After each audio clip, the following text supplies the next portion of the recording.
Hello and welcome to another Xero how-to, where today we're going to look at creating a sales invoices and basically the little pitfalls we might stumble across and some of the common confusing elements of sales invoices in general.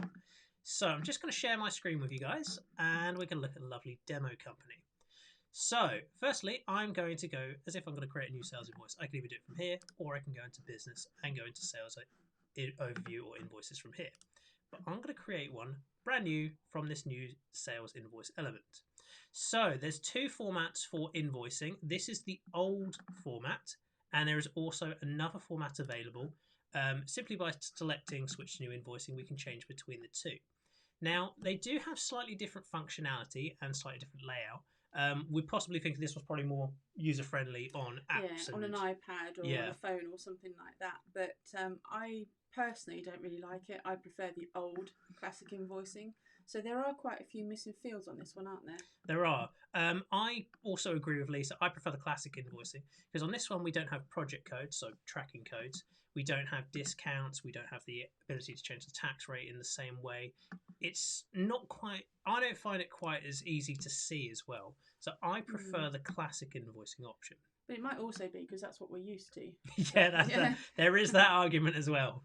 Now, basically, when we're making a new sales invoice, there's a few things which people perhaps might not notice when creating a new sales invoice. These are the I'm going to call them hurdles, little things that sometimes catch people out. The first one is the date column. When actually setting the date, one thing to note is this will default to today's date if we haven't overtyped it.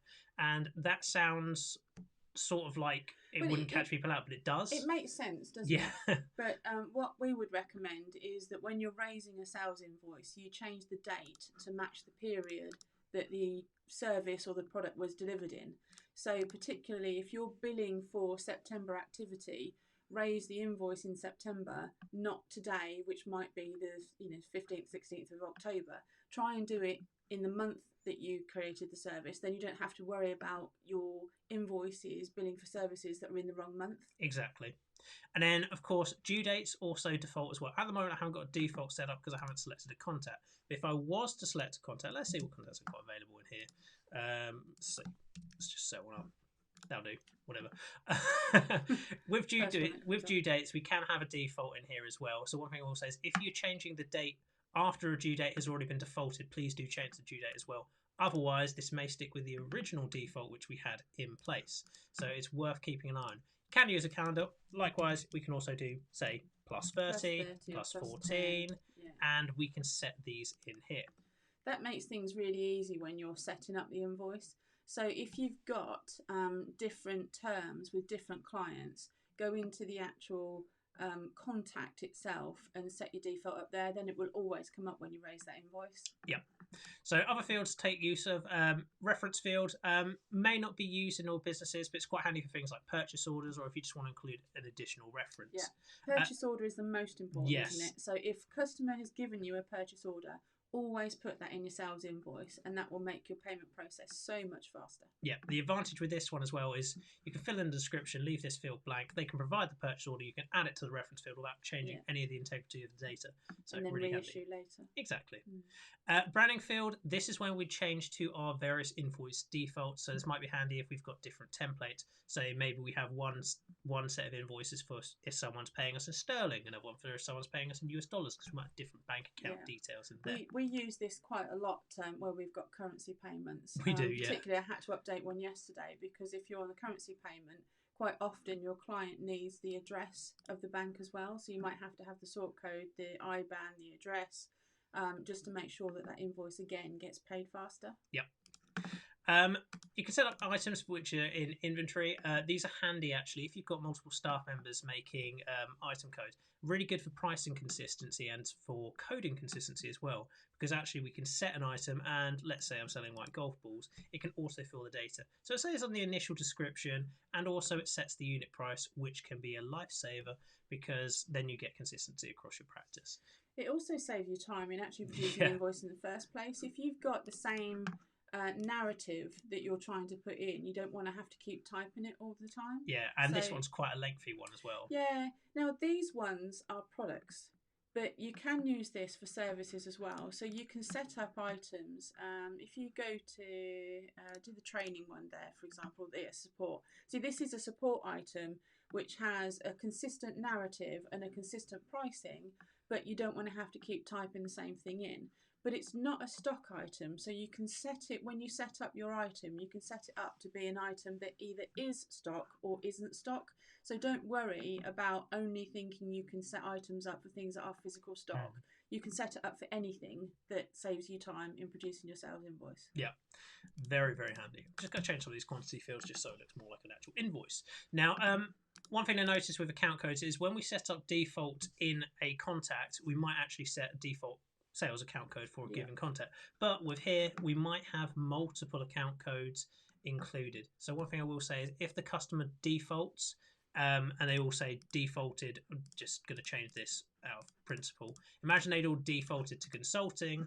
I would, of course, need to look at the contact record and make sure that my defaults are correct. Otherwise, there's the risk that we just ignore this. We just assume the default's correct. We bypass it when actually we're coding these incorrectly, and they should be somewhere else.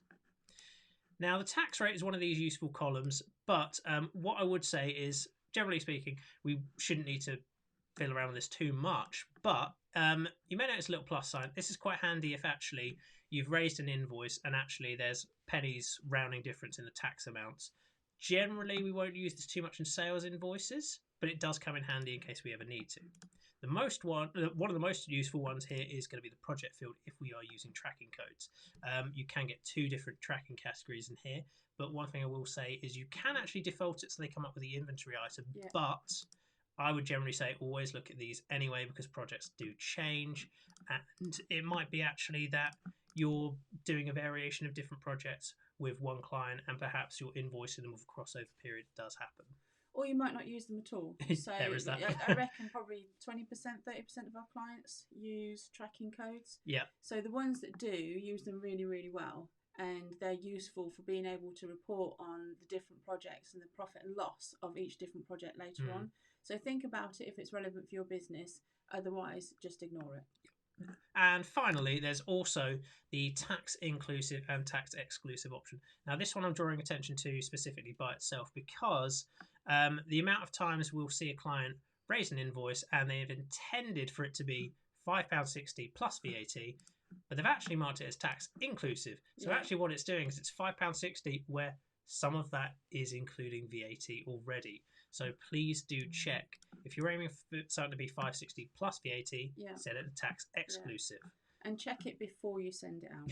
Yes, because it's much more tricky to rectify afterwards. So you have to credit note it and then issue it again, and then you get price. It gets a pain, doesn't it? And then you get discrepancies, and then of course your customer pays the old invoice that you first sent them, not the new invoice that you've amended. So And also, there's also the option to include an attachment if you do wish to. You may or may not use these. It depends whether or not you've got a supporting document which you need to attach. But if you do add a file, just make sure to select the drop down and mark it as included with invoice if you want the customer to receive it. So otherwise, purchase order is a good one to add there. So if you've got a purchase order, attach the purchase order to the invoice.